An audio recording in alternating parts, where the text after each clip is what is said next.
In the quiet early hours of June 6, 1944, thousands of paratroopers dropped into the darkness of Normandy.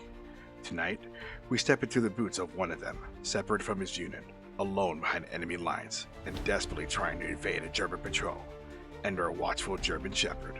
In this build, I'll bring that moment to life, a frozen slice of history where tension, courage, and survival collide. Alright, so I'll start with the base. I just took a block foam of styrofoam. I put some two big log wooden branches on top and put it down onto the foam. And then I spread out some Mod Podge to protect the foam from later when I spray paint it and airbrush, or mainly the paint. And this is just me just spreading the Mod Podge. And after that, I primed it with some earth green woodland paint, and then put the dark earth paste for the base. After adding the foil and foliage to the base, I then added some tree branches with some foliage and leaves and grass on top of the trees. I didn't want to make the whole tree, so I had to rethink this and put like the bottom of the base of a tree in Normandy, because I think the trees were bigger in size compared when in the Normandy forest. So I went with that. So imagine this shot, but at the bottom of the tree area base and not the whole tree. Alright, after completing the base, I used a miniature of an airborne 101st paratrooper from the Dragon model kit. This position here, he's just on his knees.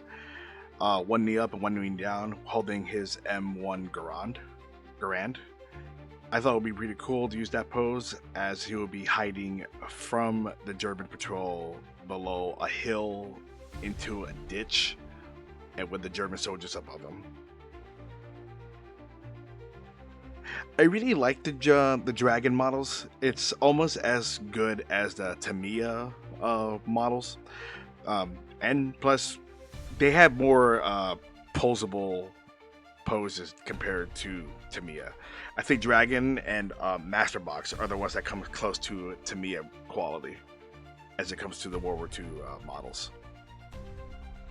Here I'll be painting it olive green with the pants, and a lighter tan green for the shirt, and peachy flesh for the skin, and dark brown for the M1 Garand weapon, and hardened leather for the belt and the parachute pouch. So unfortunately, my vlog camera died in battery, so I haven't got much footage of me painting the German soldiers, which is also a Dragon model kit. I used two separate Dragon model kits of German soldiers, one with riding a horse on patrol, which, come to think of it, it's a Tamiya model kit and not a Dragon. But the one with the K9 is a Dragon kit with a German patrol.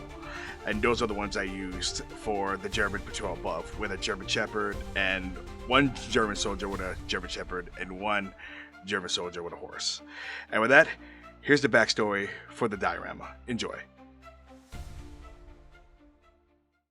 The night sky over Normandy was still lit with drifting embers from anti-aircraft fire. Private First Class Daniel Harper had landed far from his intended drop zone, swallowed by the dense French countryside. Now, pressed deep into a narrow earthen embankment, he lay still, the damp soil cold against his cheek. Above him, on the crest of a small hill, the silhouettes of a two-man German patrol moved between the dark shapes of the trees. Their voices were low, but the forest carried every syllable.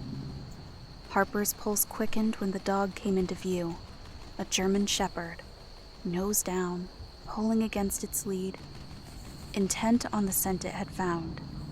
The soldiers lingered there, their boots shifting in the pine needles just above his position. Harper could hear the click of a rifle sling, the metallic rattle of gear. The dog sniffed the air, pacing, pausing, pacing again. A sharp word from one of the Germans broke the tension, and the patrol began to move on, their footsteps fading deeper into the forest. Harper exhaled slowly. His grip on the M1 Garand loosened. Dawn was still hours away, and the woods between him and safety were crawling with enemy patrols. But for now, he had survived one more moment in the long night ahead. This diorama captures one man's fight to stay hidden in the chaos of D-Day's opening hours. Every detail tells a story. The shadows, the mud, the enemy footsteps closing in. Huge shout out to Root Rider for narrating the backstory for this diorama. If you enjoyed this journey into history, be sure to like, subscribe, and join me for more scenes that bring the past to life, one miniature at a time. Thank you for watching, and I'll see you in the next video.